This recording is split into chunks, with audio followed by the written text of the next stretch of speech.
बरादरान मिल्लत इस्लामी अस्सलामु अलैकुम व रहमतुल्लाहि व बरकातुहू। अल्हम्दुलिल्लाह अल्हम्दुलिल्लाहिल हन्नानिल मन्नान अल्लज़ी खलक़ल इंसाना व अल्लमहुल बयान वस्सलातु वस्सलामु अला रसूलिही सय्यिदिल इंसी वल जान व अला आलिही व अस्हाबिही ज़विल खैरि वल इहसान अम्मा बअद फ़अऊज़ु बिल्लाहि मिनश शैतानिर रजीम बिस्मिल्लाहिर रहमानिर रहीम इन्नल्लाहा मअल्लज़ीना इत्तक़ौ वल्लज़ीना हुम मुहसिनून सदक़ल्लाहु मौलानल अज़ीम। बारगाह रिसालत मुआब सल्लल्लाहु अलैहि वसल्लम में दुरूद पाक का हदिया पेश करें। अल्लाहुम्मा सल्लि अला सय्यिदिना व मौलाना मुहम्मदिन मअदनिल जूदि वल करम व आलिहि व अस्हाबिहिल किराम व इब्निहिल करीम व बारिक व सल्लिम सलातन दाइमतन सरमदन अबदा। अज़ीज़ान गिराम वक़ार, माह रबीउल आखिर में तकरीबन सुन्नियों के यहाँ खुशगवार मौसम इस माने में आता है कि इसको हमारे दरमियान गौसे पाक का महीना 11वीं के महीने के नाम से याद किया जाता है। मैं सब की बात नहीं कर रहा हूँ, सुन्नियों की बात कर रहा हूँ। और सरकार सैयदना अब्दुल कादिर जीलानी गौसुल आज़म बगदादी रज़ी अल्लाह तआला अन्हु के याद में तकरीबन पूरी दुनिया अपने अपने अंदाज से खिराज अकीदत पेश करती है, नियाज, इसाले सवाब, बहुत सारी बातें। आज मैं एक बात अर्ज करना चाहता हूँ कि अल्लाह का वली कौन है। हम तो उन्हें सुल्तानुल औलिया कहते हैं। सुल्तानुल औलिया है क्योंकि अल्लाह तबारक व तआला के मुक़द्दस बंदों में कुछ वो हैं जिनको अल्लाह ताला ने अपनी महबूबियत के लिए चुन लिया है। अंबिया इकराम अलैहिमुस्सलाम का सिलसिला जब ख़त्म हुआ, हुजूर पाक सल्लल्लाहु अलैहि वसल्लम आखिरी नबी हैं, उनके बाद क़यामत तक कोई दूसरा नबी नहीं आएगा। तो नबियों के बाद नबियों का जो काम किया जाना है, उस काम को लेकर आगे बढ़ाने वाले उम्मत के वो सालिहीन को औलिया इकराम कहा जाता है। और वली होता कौन है? वली का कोई ख़ास चेहरा, ख़ास लिबास या कोई ऐसी चीज़ नहीं बताई गई, लेकिन कुरान ने कहा इन औलियाउहु इल्लल मुत्तक़ून, अल्लाह के वली सिर्फ वो होते हैं जो मुत्तकी होते हैं। और मुत्तकी कौन होता है? मुत्तकी किसको कहते हैं? तक़वा वाला। ये अरबी का लफ्ज़ है।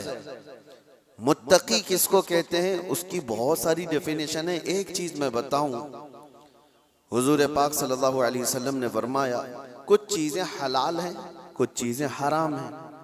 हलाल भी सबको पता है ये हलाल है, हराम भी सबको पता है ये हराम है, जो वाज़ेह है, जिसमें कोई शक नहीं।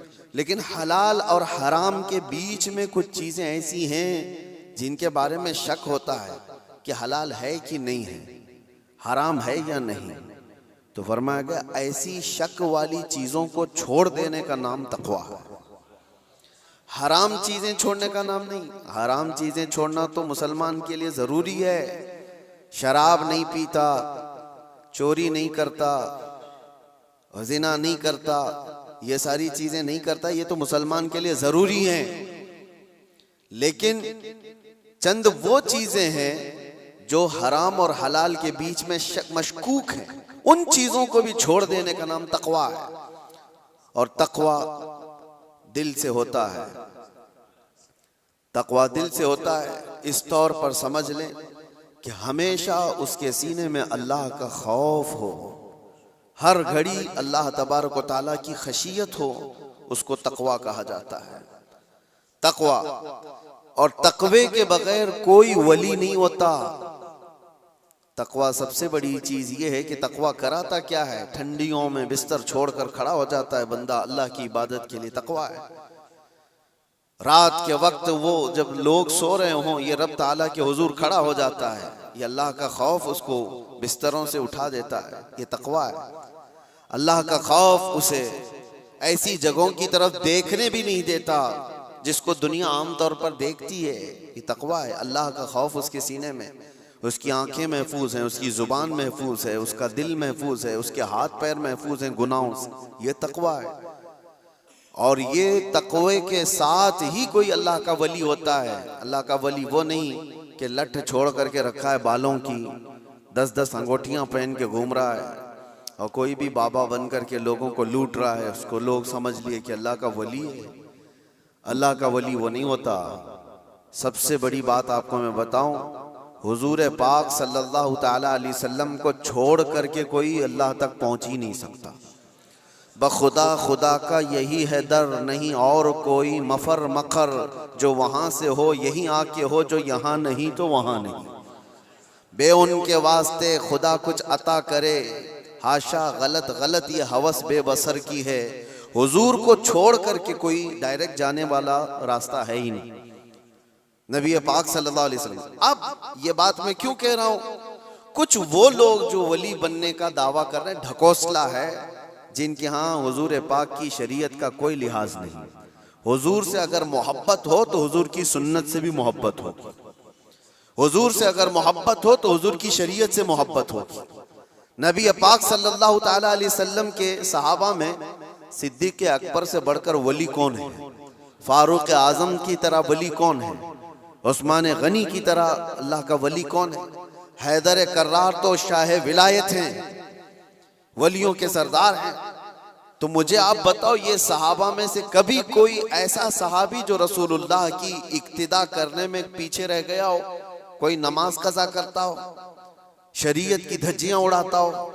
कोई एक भी सहाबी आपको ऐसा नहीं मिलेगा, एक भी सहाबी नहीं मिलेगा। क्योंकि सबको पता है रसूल पाक सल्लल्लाहु अलैहि वसल्लम का दरवाजा छोड़कर अल्लाह तक नहीं पहुंच सकता, कोई नहीं पहुंच सकता। अब मैं यहां पर आपको एक मिसाल दे दूं कि बगदाद में एक बार ये मशहूर हो गया कि एक अल्लाह के वली दरियाए दजला के पास आए, बहुत इबादत करते हैं, बहुत तवज्जो से। गौसे पाक का जमाना है। सरकार गौसे पाक को जब ये खबर हुई कि एक कोई बड़े वली आए हैं दरियाए दजला के पास इबादत कर रहे हैं, तो आपने कहा अल्लाह के वलियों से मुलाकात ये अपने आप में एक इबादत है, मैं उनसे मुलाकात जरूर करूंगा। तो सरकार गौसे पाक भी चले गए दरियाए दजला के पास कि वो उस अल्लाह के वली से मैं मुलाकात करूं। जब वहां पहुंचे तो पता चला कि वो सुबह ही वहां से रुखसत हो गए थे, चले गए थे।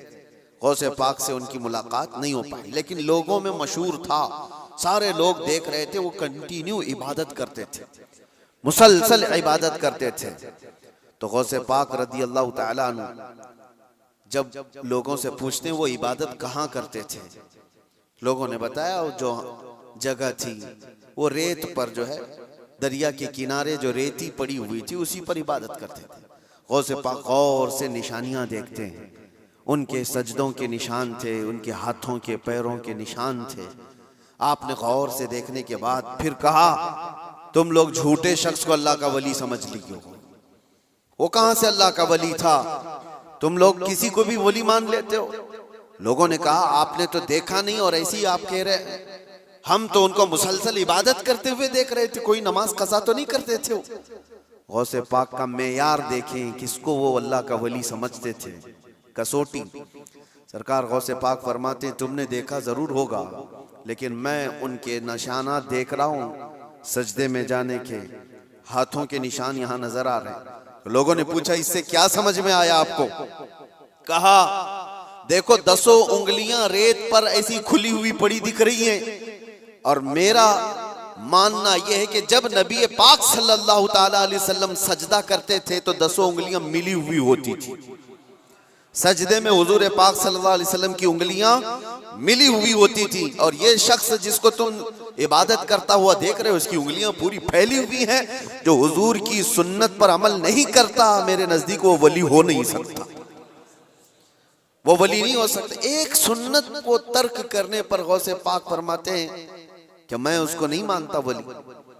अब आप अंदाजा करें, लोगों ने तो पता नहीं किसको किसको वली बना लिया है। कैसे कैसे बाबाओं के पीछे ये घूम रहे हैं। वो ऐसे बाबा जिनके नमाज का कोई ठिकाना नहीं, दिन भर कव्वाली में बैठे रहते, नमाज के बारे में पूछो तो कहेंगे मक्का में पढ़ते हैं, मदीने में पढ़ते हैं। कुछ वो भी हैं जो दिल की नमाजों की बात करते हैं। ये सब शैतान है। शैतान इस तरह के चेहरे बना करके उम्मत को गुमराह करता है। हमारे इलाके में एक मुरीद साहब आए हुए थे काफी साल पहले, किसी पीर साहब के। उन्होंने कहा था कि हमारे पीर साहब की नमाज अल्लाह ने माफ कर दिया है। मैंने पूछा था कि क्यों? कहा इतना तकवा हो गया, इतनी इबादत किए हैं कि उनको अब ये जाहिरी नमाज की जरूरत नहीं है, वो बातिनी नमाज पढ़ते हैं। मैंने उनको एक स्प्रे मारा था, वो अभी तक आए नहीं वापस। कहा शरीयत में 4 लोगों पर नमाज माफ है, 4 लोगों पर नमाज माफ है। नाबालिग बच्चा हो तो नमाज माफ है, भी मतलब उस पर नमाज फर्ज ही नहीं हुई। दूसरे पागल हो, दिमागी नहीं है, तो भी नमाज माफ है। और तीसरे औरत की जो माहवारी आती हर महीने, हैज के दिनों में औरत को नमाज माफ है। चौथे बच्चे की विलादत हो जाए औरत, उसके बाद उसको निफास जो आता है वो 40 दिन तक भी हो सकता है मैक्सिमम, उतने दिन औरत को नमाज माफ है। ये 4 लोग हैं जिनको नमाज माफ है। मैंने मुरीद साहब से कहा था पीर साहब को पूछ लेना इन 4 में आप क्या हो। या तो तुम्हारा पीर नाबालिग होगा इसलिए नमाज माफ हो गई, या तो पागल होगा इसलिए माफ है, या तो फिर वो 2 कैटेगरी जो बड़ी डेंजर है। पूछ लेना। मेरे अजीजों, गौसे पाक पर नमाज माफ नहीं हुई तो ऐरे गैरे नत्थु खेरे की बात क्या है। सुल्तानुल औलिया गौसे पाक रदी अल्लाह ताला अन्हु के साथ ये हुआ था। आप नमाज पढ़ रहे थे, बादल का टुकड़ा एक साया बन करके आपके ऊपर तारी हुआ और उससे आवाज आने लगी, ए अब्दुल कादिर, मैंने तुझ पर सारे हराम को हलाल कर दिया है, मैंने तुझे नमाज माफ कर दी है, तूने इतनी इबादत कर डाली। और जाहिर सी बात है ये 4 दिन लोगों में बैठ करके इबादत करके ये समझ लें कि मैं बहुत किया हूँ। गौसे पाक तो वो हैं जिन्होंने 15 साल तक एक पांव पर खड़े होकर रात भर नमाज पढ़ी है, और तकरीबन 40 साल उनकी इबादत के ऐसे गुजरे हैं कि एक अंगूर के दाने से सहरी करते थे और आधे गिलास पानी से इफ्तारी कर लिया करते थे। ये गौसे पाक की इबादत और मुजाहिदात इतने सालों के बाद अगर कोई कहे उनको तो बात तो ऐसी लगती है ना कि शायद दिमाग में ये बात आ जाए, हाँ इतने सालों की इबादत हुई, बादल के टुकड़े से आवाज आए कि अब्दुल कादिर मैंने सारे हराम हलाल कर दिए तुम पर और नमाजें माफ कर दी। लेकिन वो ऐसे वैसे लोगों की सोहबत पाए हुए और मौसमी तरीकों के वली नहीं थे। गौसे पाक रदी अल्लाह ताला अन्हु शान महबूबियत पर फाइज थे। आपने बरजस्ता कहा यह आवाज रहमान की नहीं है, ये शैतान की है। जब नबी पाक सल्लल्लाहु अलैहि वसल्लम पर नमाज माफ नहीं हुई तो मैं कौन होता हूं? अल्लाह के रसूल सल्लल्लाहु अलैहि वसल्लम जो साहबे शरीयत हैं, हुजूर ने नमाज नहीं छोड़ी और वो भी आखिरी वक्त तक। जानते हो रिवायात में मौजूद है उस वक्त रसूलुल्लाह सल्लल्लाहु अलैहि वसल्लम हुजरे से बाहर आ रहे थे जब आपकी वफात को चंद ही दिन बाकी थे। हुजूर की वफात को, हुजूर के इंतकाल को चंद दिन बाकी थे। हजरत अबू बकर सिद्दीक इमामत कर रहे थे, लेकिन उसके बावजूद रसूल पाक सल्लल्लाहु अलैहि वसल्लम सख्त अलालत के बाद हुजरे से बाहर तशरीफ लाए थे, इस हालत में कि रिवायात में मौजूद है हुजूर 2 सहाबा के कंधों पर हाथ रख करके बाहर आ रहे थे, पैर जमीन पर नहीं लग रहे थे। इस कदर शिद्दत की तकलीफ के साथ भी नबी पाक सल्लल्लाहु अलैहि वसल्लम मस्जिद में तशरीफ ला रहे हैं और यहाँ मुर्ग मुसल्लम तोड़ते हुए बैठे हुए वो पीर कहते हैं कि हमारे लिए नमाज माफ है। गौसे पाक ने जब ये कहा कि ये रहमान की आवाज नहीं, ये शैतान है, मेरे लिए नमाज माफ नहीं हो सकती, तो गौसे पाक रज़ियल्लाहु ताला अन्हु पर उसने गुरूर और तकब्बुर में लाने के लिए एक दूसरा हमला किया था और कहा, अब्दुल कादिर तुम बहुत पढ़े लिखे हो, बहुत इल्म है तुम्हारे पास, तुम पढ़े लिखे ना होते, इल्म ना होता तो आज मेरे गुमराही में आ जाते। शैतान अपनी असली हालत पर आ गया। कहा ठीक है तुमने मुझे पहचान लिया, लेकिन तुम बहुत पढ़े लिखे हो, तुम्हारा इल्म इतना है कि तुम बच गए। गौसे पाक ने कहा तू दूसरा हमला कर रहा है मुझ पर, मेरे इल्म ने नहीं बचाया, मुझे रब के फजल ने बचाया। यहां पर भी आदमी बहक सकता है, अगर हाँ कह दिया कि हाँ मैं तो पढ़ा लिखा हूं, मैं बहुत इल्म वाला हूं, इसीलिए बहुत सारे इल्म वाले भी भस्म हो गए, इल्म वाले भी बहक गए। इल्म के साथ रब का फजल है तो फिर वो बच जाता है। मेरे अजीजों, अर्ज ये करना है कि हुजूर पाक सल्लल्लाहु अलैहि वसल्लम की शरीयत को छोड़ करके कोई वली नहीं हो सकता। गौसे पाक रज़ियल्लाहु तआला अन्हु की 11वीं करने वाले, नियाज करने वाले, सबसे मेरा एक ही कहना है और सबके लिए एक मैसेज है कि तुम्हारी 11वीं, तुम्हारे खिचड़े, तुम्हारे नियाज ये फर्ज नहीं, ना ही वाजिब हैं, मुस्तहब के दर्जे में आ सकते हैं, लेकिन फज्र की नमाज से लेकर इशा की नमाज तक फर्ज ये तुम्हारे ऊपर ऐसा जरूरी है कि इस चीज के लिए कोई माफी नहीं है। एक साल तुमने देग नहीं बनाई, नियाज नहीं की, तो कयामत के दिन नहीं पूछा जाएगा कि तुम गौसे पाक की फातिहा करते थे कि नहीं करते थे, ये सवाल नहीं होगा। लेकिन ये सवाल जरूर होगा कि फज्र में उठे क्यों नहीं थे, ये सवाल जरूर होगा इतनी नमाजें कज़ा क्यों हुई तुमसे। मेरे अजीजों, नवाफिल और मुस्तहब्बात में पड़ी हुई ये उम्मत, मैं मना नहीं करता, आप शौक से, हम भी करते हैं गौसे पाक रज़ियल्लाहु तआला अन्हु के दरबार में इसाले सवाब के लिए, मरहुमीन के लिए हम नियाज, फातिहा, सारी चीजें करते हैं, लेकिन इसका मतलब ये नहीं है कि कुल वही है और अल्लाह तबारक व तआला की ये इबादतें कुछ माना नहीं रखती। नमाज नहीं है, कुरान नहीं है। अजीज़ान गिरामी, मैं उन लोगों से पूछता हूँ जो 2-2, 3-3 घंटे कव्वालियों पर रक्स करते हैं, कुरान की एक सूरे भी तो सुन के दिखाओ। वो रब का कलाम है, अल्लाह का कलाम है। किसी कारी कुरान से तुम किरत सुन करके झूमो, फिर पता चले कि ईमान तुम्हारे दिल में कितना है।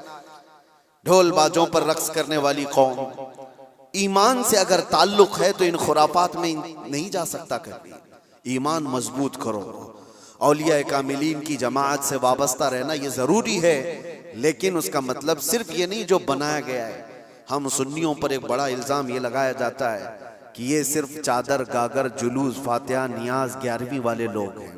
मेरे अजीजों, वो एक पार्ट है। जालिमों ने जिस तरह का ये हमारे ऊपर इल्जाम लगा कर रखा है कि ये सजदे करने वाले लोग हैं, कब्र की पूजा करने वाले लोग हैं, और मज़ारात औलिया पर जाकर शिर्क व बिदअत करने वाले लोग हैं, दुनिया को ये फैला करके रखा गया। हम उससे बरात का इजहार करते हैं। हम सुन्नी मजार को सजदा तो छोड़ो, हम रसूल को भी सजदा नहीं करते। सजदा सिर्फ और सिर्फ अल्लाह वहदहू ला शरीक के लिए है, इबादत सिर्फ अल्लाह रब्बुल इज्जत के लिए है।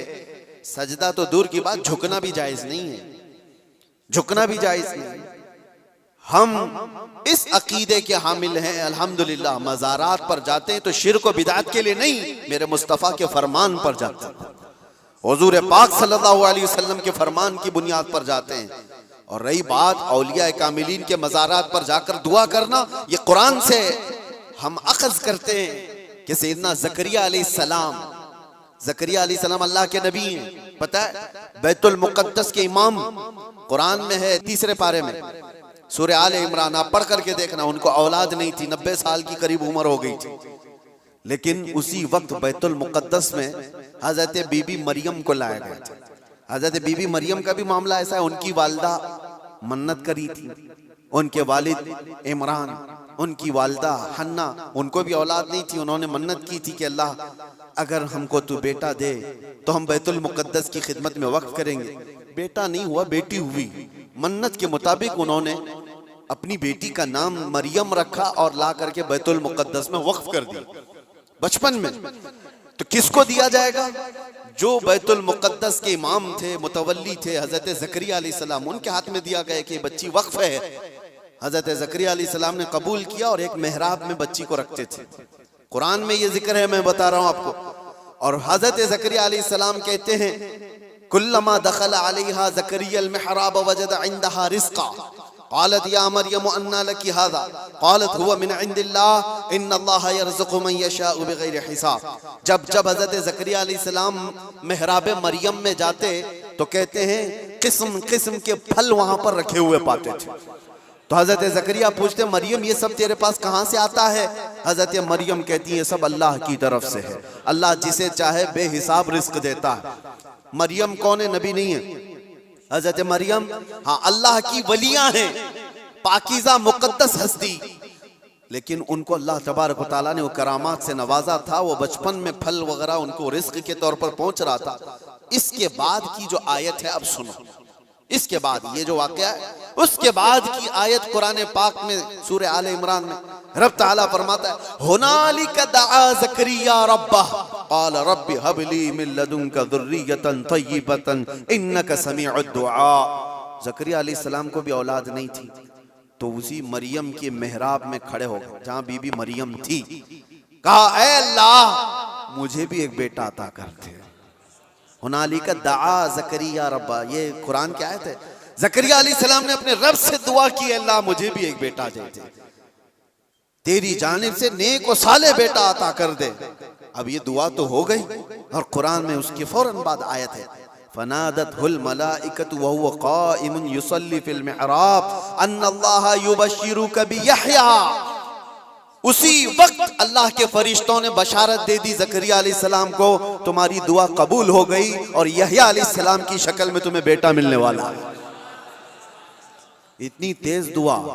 अब मैं आपको बताता हूं ये आयत मैं क्यों पढ़ रहा हूं और क्यों आपके सामने रख रहा हूं।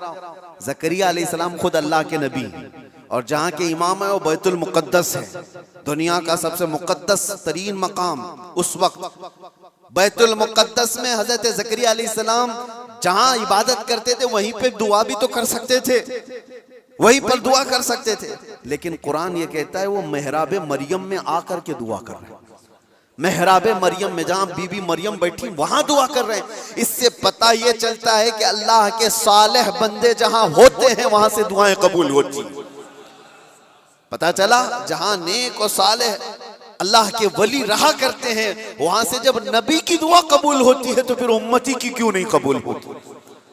और फौरन दुआ कबूल हुई और बेटा भी मिला। अब ये लोग कहते हैं गरीब नवाज के यहाँ जाते हैं तो क्या बेटा मिलता है, बेटी मिलती है, औलाद मांगने जाते हैं। जालिमो तुम्हें पता नहीं ज़करिया अलैहिस्सलाम बीबी मरियम के पास खड़े होकर बेटा मांगे थे तो बेटा नबी की शक्ल में मिला था। हाँ ये नहीं है कि वो बीबी मरियम से मांग रहे थे, वो अल्लाह से मांग रहे थे, लेकिन जगह कौन सी है, जगह का भी असर होता है। हाँ एक बात मैं आपको बता दूं कि जगह का अगर असर नहीं होता तो मस्जिदें और ये सारी चीजें बनाने की जरूरत क्या होती। इबादत करने के लिए भी जगह है, खाना खाने की भी आपके घर में जगह है, हाजत में जाने के लिए भी कोई जगह है, आपका ट्रीटमेंट करने के लिए हॉस्पिटल में भी जगह है। हर चीज एक एक जगह पर होती है कि नहीं होती, होती। जिन लोगों का वो मानना है कि कुछ भी नहीं जरूरी है वहां जाना यहाँ जाना, तो मैं उनसे कहता हूँ कभी बाथरूम में बैठ करके डॉक्टर से अपना इलाज करा लोगे। जगह तो जगह ही है, बैठे हो नहीं है, आपको पता है उसके लिए हॉस्पिटल जाना होगा, उसके बेड पर सोना होगा, वहां पर वो कुछ ट्रीटमेंट करेगा। क्या जरूरत है, पूछते डॉक्टर से, आ जाओ मेरे टॉयलेट में इलाज कर लो, यही इंजेक्शन लगा लो। मेरे अजीजों, गंदगियों में बैठा हुआ आदमी वो अपना इलाज कराने के लिए भी उठ करके चला जाता है। बिला तशबीह बिला तमसील मैं आपसे कह रहा हूं कि हम पता नहीं कैसे कैसे गुनाहों में मुब्तला हैं। यहाँ से निकल करके हम उन पाक सुथरी जगहों में जाते हैं जहां अल्लाह के वली आराम फरमा, और उस जगह पर खड़े होकर हम अल्लाह ही से दुआ करते हैं और पाकीज़ा मकाम की बरकत से अल्लाह दुआएं कबूल करता है। ये सुन्नियों का अकीदा मैं बता रहा हूँ, जालिमों का बनाया हुआ नहीं पता हमको। सुन्नियों का अकीदा ये, हम उन पाकीज़ा मुक़द्दस हस्तियों की बारगाह में इसलिए जाते हैं। ये एक चीज़ नहीं है, ऐसी कई मिसालें हैं, कई मिसालें।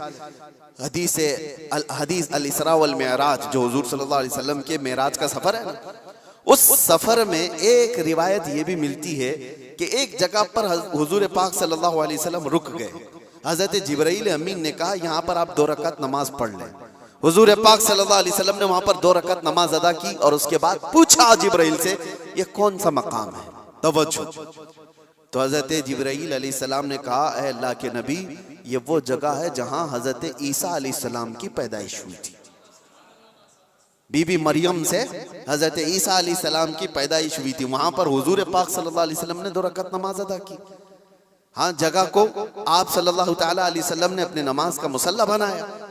इस रिवायत से मैं आपको बताना चाहता हूं जहां ईसा अलैहिस्सलाम पैदा हुए वहां हमारे नबी नमाज पढ़े, और जहां मेरे मुस्तफा पैदा हुए हो, क्या वो जगह दुआओं की कबूलियत की नहीं हो सकती। सिर्फ इतना ही नहीं मेरे अजीजों, मुक़द्दस मकामात को अल्लाह तबारक तआला ने खुद फरमाया है खुद फरमाया है कि आप खाने काबा जाते हैं तवाफ करने के लिए, तवाफ करने के बाद जैसे ही तवाफ खत्म होता है उसके बाद सबसे पहला काम आपका क्या है? कुरान कहता है पहले पारे में, वत्तखिदू मिन मकाम इब्राहीम मुसल्ला, मकाम इब्राहिम को अपनी नमाज की जगह बना लो। मकाम इब्राहिम है क्या चीज? मकाम इब्राहिम क्या है? जाकर के आप देखना, उसमें एक पत्थर है जिसपे हजरत इब्राहिम अलैहिस्सलाम के 2 पैरों के निशान है, बस इसके अलावा क्या है? एक पत्थर है, उस पर इब्राहिम अलैहिस्सलाम के 2 पैरों के निशान है। तो उस पत्थर के पास रब तबारक व तआला फरमाता है तुम अपनी नमाज पढ़ो, हाजी हो कि मोतमिर हो कि खाली तवाफ करने वाला हो, 7 चक्कर तवाफ के बाद मकाम इब्राहिम पर वो जरूर 2 रकात नमाज पढ़ेगा, 2 रकात नमाज पढ़ेगा। इनको पता नहीं, जो एतराज करने वाले वो पूछते नहीं कि पत्थर को इबादत कर रहे हैं लोग, यहाँ पे पत्थर को सजदा करने जा रहे हैं। नहीं जालिमो, पत्थर को सजदा नहीं कर रहे, ये रहमान का हुक्म है, रहमान का हुक्म है। इसलिए हुक्म है कि वो पत्थर अब अफजल हो गया जिस पर अल्लाह के नबी के पैरों के निशान हैं, जिस पर खड़े होकर इब्राहिम अलैहिस्सलाम ने पूरे काबे की इमारत तामीर की थी, वो पत्थर अफजल हो गया। अब आप सोचो, पत्थर खड़े होने वाले नबी की वजह से अफजल है, तो फिर वो नबी कितने अफजल हैं? हाँ, उनके कदम कितने अफजल हैं। हम तबर्रुकात वाले लोग हैं, इसलिए हम उनकी नहीं मानते।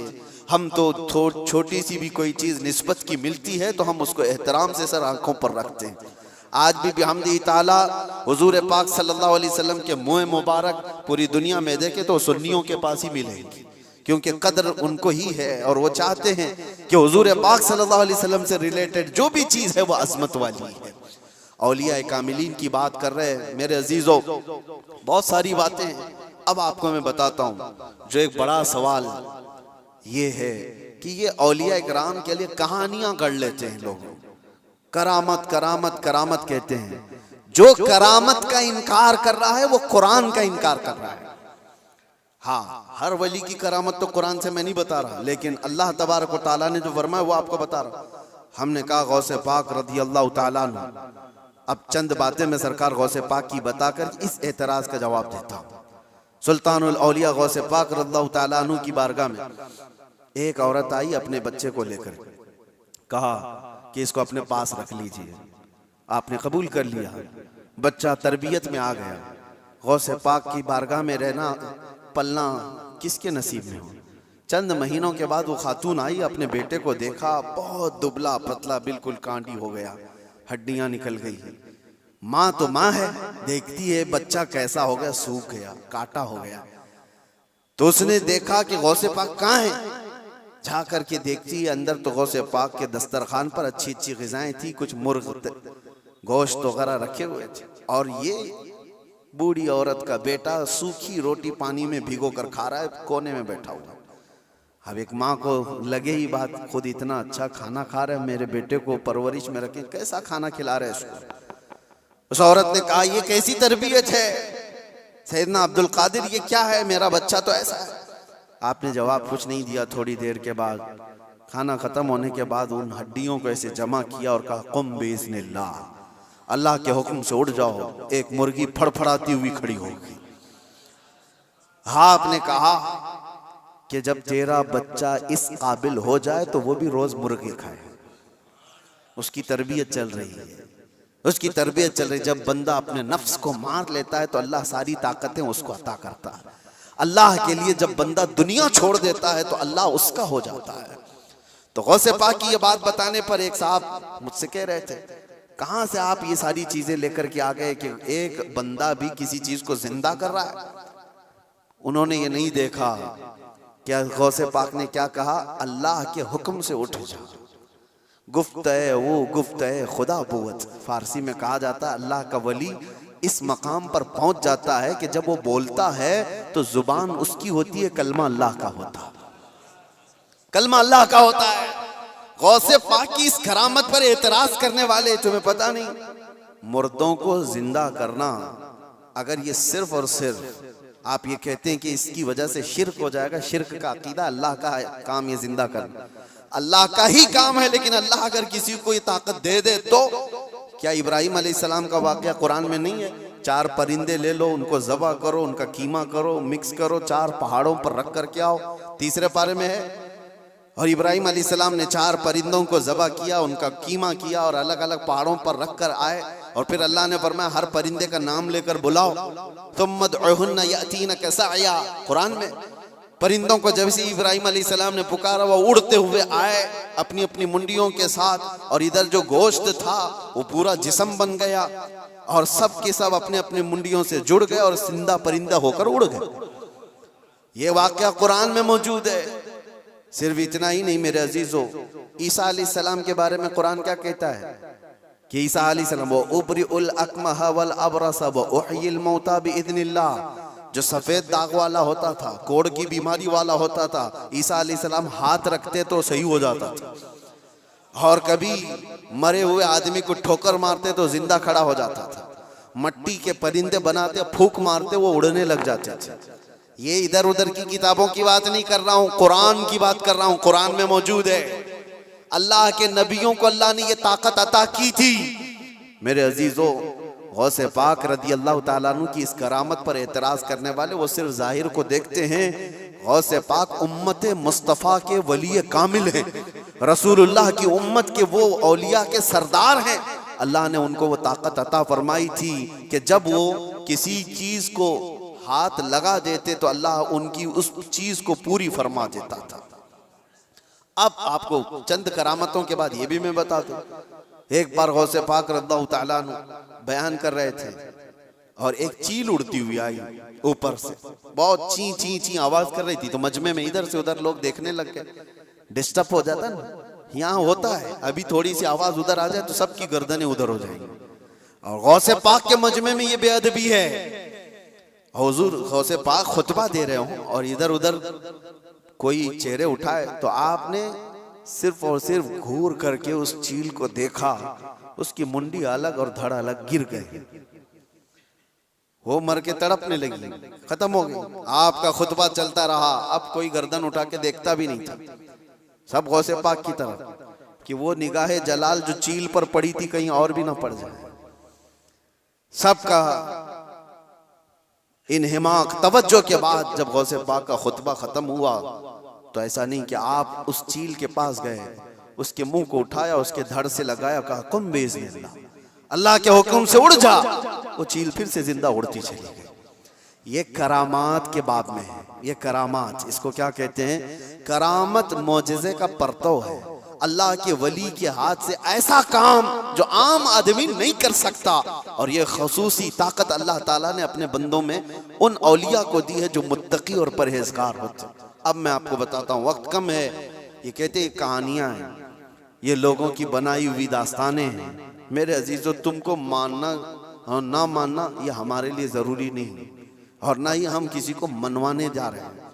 बात इतनी है कि हजरत सुलेमान अलैहिस्सलाम के दरबार में भी ये बात हुई थी कि सुलेमान अलैहिस्सलाम के दरबार में सारे परिंदे हाजिर थे, एक परिंदा नहीं आया था, हुदहुद लेट से आया।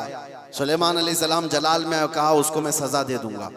बहुत देर के बाद आया, पूछा कि तेरा उज्र बता, क्यों तू ताखिर से आया। ये भी कुरान की बात कर रहा हूं, 19वें पारे में उठा करके आप पढ़ लेना इसको। उसने कहा ऐ अल्लाह के नबी, मैं उड़ते उड़ते एक ऐसी जगह पर चला गया था जहां देखा लोग शिर्क कर रहे हैं, सजदा कर रहे हैं एक औरत को, सजदा करते हैं सूरज को, और एक औरत उनकी हाकिम है, औरत उनके ऊपर हुकूमत कर रही है जिसका नाम सबा बल्कीस है। सुलेमान अलैहिस्सलाम ने कहा अच्छा ऐसा है, तो जा करके अब सुलेमान अलैहिस्सलाम ने कहा मेरा खत दे दो, अल्लाह की बारगाह में वो सरबसुजूद हो जाए, शिर्क को छोड़े और वो ईमान लाए। खत ले जा करके दिया गया, कौन? परिंदा ही।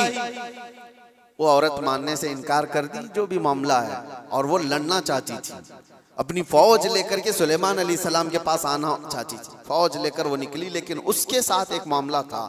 वो जिस तख्त पर बैठती थी वो दुनिया का सबसे महंगा तख्त था। ऐसा तख्त था कि सोने और चांदी से जड़ा हुआ, हीरे कीमती उस पे लगे हुए, और उस तख्त की हिफाजत के लिए 7 दरवाजे बने हुए थे। हर दरवाजे पर संतरी पहरेदार खड़े हैं। सुलेमान अलैहिस्सलाम को ये बात हुदहुद ने बताई, लेकिन ये तो जिक्र कुरान में इसका नहीं है। लेकिन सुलेमान अलैहिस्सलाम को ये मालूम था कि उसका तख्त है, वो गैब के जानने वाले को ही नबी कहा जाता है। आपने सिर्फ अपने मजमे में इतना कहा, सुना है बल्कीस अपने यहां से निकले। बल्कीस कहां रहती थी? यमन में। सुलेमान अलैहिस्सलाम कहां रहते थे? फिलिस्तीन में। आप डिस्टेंस आज के जमाने में भी नाप के देख लेना कितने किलोमीटर का है। यमन कहां है और फिलिस्तीन कहां है। सुलेमान अलैहिस्सलाम ने अपने मजमे में सिर्फ इतना कहा, कोई है जो बल्कीस के आने से पहले वो तख्त मेरे पास लेकर आ जाए। जो तख्त हिफाजत में है, 80 गज लंबा, 40 गज चौड़ा, छोटा मोटा नहीं, 80 गज लंबा, 40 गज चौड़ा और उतना ही मोटा। तो सुलेमान अलैहिस्सलाम ने जब ये कहा तो किसने जवाब दिया सबसे पहले? वो भी कुरान में, क़ाल इफ़रीतुम मिनल जिन्नि अना आतीक बिही क़ब्ल अन तक़ूम मिन मक़ामिक। एक जिन खड़ा हुआ, जिन्नात जो मुवक्किल हाजिर करने के लिए बाबा लोग चिल्ले कर रहे हैं, उनको भी बयान कर रहा हूं मैं। कुछ लोग ये समझते हैं जिन्नात मिल जाना चाहिए, हाथ में वो कर दूंगा, ये कर दूंगा। जिन्नात हाथ में आ गए तो पूरी बैंक लूट लूंगा, जिन को लगा दूंगा, थैले भर भर के पैसे ला कर दे देगा। जिन की हैसियत क्या है तुम्हें पता भी नहीं, किसी दिन उठा के तुमको ही पटक देगा। जिन क्या कहता है कुरान में है, ऐ अल्लाह के नबी मैं ला के दूंगा, वो तख्त मैं ला करके दूंगा। कब तक? आपकी ये मजलिस खत्म होने से पहले। अभी अगर मजमे में कोई मुझसे कह दे कि हज़रत जुम्मा का आपका बयान होने से पहले मैं एक काम कर दूंगा, तो आपको समझ में आ जाएगा कितना टाइम है। बस 4-5 मिनट की बात होगी। उस जिन ने कहा, अच्छा ये सुनने के बाद आपको भी लग रहा होगा जिन ने कहा है तो ठीक है, ला के दे सकता है। जिन्नात की ताकत सबके दिमागों में बैठी हुई है। जिन तो मतलब जिन है, यहां से उड़ा उधर पहुंचा, उधर से उड़ा इधर पहुंचा, यही दिमाग में है ना। कुछ भी कर सकता है जिन, ये सबके दिमाग में है। लेकिन सुलेमान अलैहिस्सलाम ने उस जिन से कहा, नहीं, इससे भी जल्दी कोई ला सकता है। दूसरा जिन नहीं खड़ा हुआ, क्या इस जिन को इतनी ताकत नहीं है, मैं ला सकता हूं। दूसरा जिन नहीं खड़ा हुआ। कुरान कहता है, क़ाल अल्लज़ी इंदहु इल्मुम मिनल किताब, किताब का इल्म जिसके पास था, अल्लाह का एक वली खड़ा हुआ सुलेमान अलैहिस्सलाम की उम्मत में।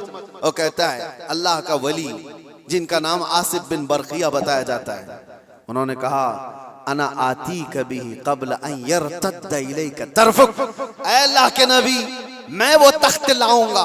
कितनी देर में? कहा कि आपकी पलक झपकने से पहले।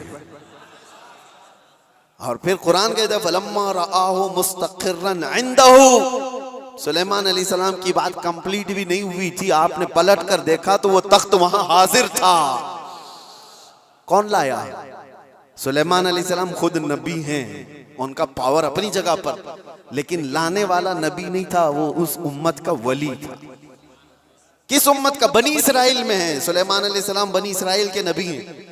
बनी इसराइल के एक उम्मती वली ने वो तख्त पलक झपकने से पहले हाजिर कर दिया। 1000 किलोमीटर से भी ज्यादा का डिस्टेंस है यमन और फिलिस्तीन में, ज्यादा है, उससे ज्यादा है। और तख्त पलक झपकने से पहले लाकर हाजिर कर दिया। और कुरान की आयतें पढ़ो, उन्होंने ये नहीं कहा मेरे बाजू की ताकत है, मेरी कुव्वत है, मैं इतना पावरफुल हूं, बल्कि तख्त हाजिर करके उसके बाद सुलेमान अलैहिस्सलाम ने क्या कहा? हाज़ा मिन फज़्ल रब्बी, ये मेरे रब का फजल है, ये मेरे रब का फजल है। अब तवज्जो चाहता हूं, सुलेमान अलैहिस्सलाम के उम्मती बनी इसराइल के वली, उनको ये ताकत है, उनको ये ताकत है कि वो यमन से फिलिस्तीन में पलक झपकने से पहले तख्त ला सकते हैं। तो बहरहाल सुलेमान अलैहिस्सलाम से कई दर्जे अफजल मोहम्मदुर रसूलुल्लाह हैं। बनी इसराइल से कई दर्जे अफजल उम्मत मोहम्मदिया है। बनी इसराइल के वली का मकाम जहां तक नहीं है, उससे कई दर्जे अफजल रसूलुल्लाह की उम्मत के वली का मकाम है। और आम वली की बात नहीं, वलियों का वली और सुल्तानुल औलिया गौसे पाक का मकाम कुछ और है। फिर बगदाद से जब वो ये कहते हैं कि मैं मगरिब में हूं और मेरा मुरीद मशरिक में हो और उसका सतर खुल जाए तो मैं यहीं से उसको छुपा दिया करता हूं, तो ये बात कोई गलत नहीं है। अल्लाह ने उनको वो मकामात अता किए हैं। गौसे पाक ने इसीलिए तो कहा था अपने कसीदे में, रअयत नज़रतु इला बिलादिल्लाहि जमअन का खरदलतिन अला हुक्म इत्तिसाली, मैं अल्लाह के सारे शहरों को ऐसे देखता हूँ जैसे राई के दाने को अपने हथेली में देखता हूँ। हाँ, ये कुरान से मैंने बताया है, लफाजी नहीं है। जो कहते कहानियां कहानियां हैं, वो कुरान भी तो पढ़ करके देख लें। कुरान पढ़ने के बाद उन्हें समझ में आ जाएगा कि वली की ताकत क्या होती है, वली की करामत क्या होती है। करामतों का मुनकिर ये कुरान का मुनकिर है। अल्लाह उनको हिदायत अता फरमाए और हमें हमेशा औलिया के कदमों से वाबस्ता रखे। आज हम करामत देखने के चक्कर में नहीं घूमे। मैं ये भी बात बता दूं, आप ये मत सोचो कि मुझे यहाँ करामत दिखना चाहिए, वहां करामत दिखना चाहिए। आप करामत देखने के चक्कर में इधर उधर ना जाओ। आप वलियों के तकवे देखने के लिए घूमते रहो, वलियों की शरीयत पर अमल को देखते रहो, ताकि तुम्हारे अंदर भी वो तकवा आ जाए, तुम्हारे अंदर भी वो अमल आ जाए। हाँ, बस आखिर बात ये है कि हम दुआ यही करते हैं कि इन औलिया के दामन से वाबस्ता रहें, जिंदा भी इनके कदमों में रहें और मरें तो इनके आसपास रहें। ये तमन्ना है। क्यों? इसलिए कि पता है हम बैठे हुए हैं, किसी जगह गए हैं, कहा मुफ्ती साहब आए, भीड़ भाड़ बहुत थी और लोग ला करके गर्मी की वजह से पंखा लगा दिए। पंखा चल रहा है, हवा तेज आ रही है। किसके लिए लगाया? हमारे लिए लगाया। लेकिन आसपास बैठे हुए सब हवा खा रहे हैं। उनके लिए लाया नहीं गया था पंखा, हमारे लिए लाया गया था। लेकिन पंखा ऐसा नहीं है कि एक ही जगह फेंक रहा है हवा, बल्कि आसपास जो बैठे हुए हैं वो भी गर्मी से जो बेहाल थे अब बाहाल हो गए, उनको भी हवाएं मिल रही है। यही बात है, औलिया के आस्थानों के पास जाने से अल्लाह की रहमतें झमाझम बरस रही होती हैं। हम गुनहगारों पर भी वो छींटे पड़ जाते हैं और हमारा दिल भी चमकने लग जाता है। अल्लाह तबारक व तआला हमें तकवा अता फरमाए। औलिया कामिलीन के वास्ते अल्लाह तबारक व तआला आखिरत में हमारी मग़फ़िरत फरमाए। व आखिरु दावाना अनिल हम्दुलिल्लाहि रब्बिल आलमीन। अस्सलामु अलैकुम।